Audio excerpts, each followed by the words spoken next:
বন্ধুরা, এখন বাজে 9:51। যে উঠেছি অনেকক্ষণ হয়ে গেছে। উঠেছি 6টায়, উঠে ব্রাশ করে 2 পিস রুটি খেয়েছি, খেয়ে মেশিনে বসছি।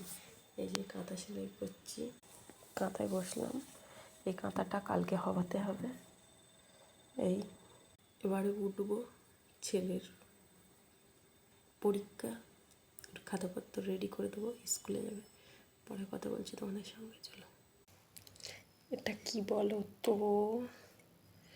লাল চা,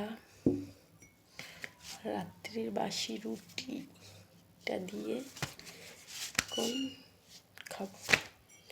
সকালবেলার চা বাজে এখন 10টা 12।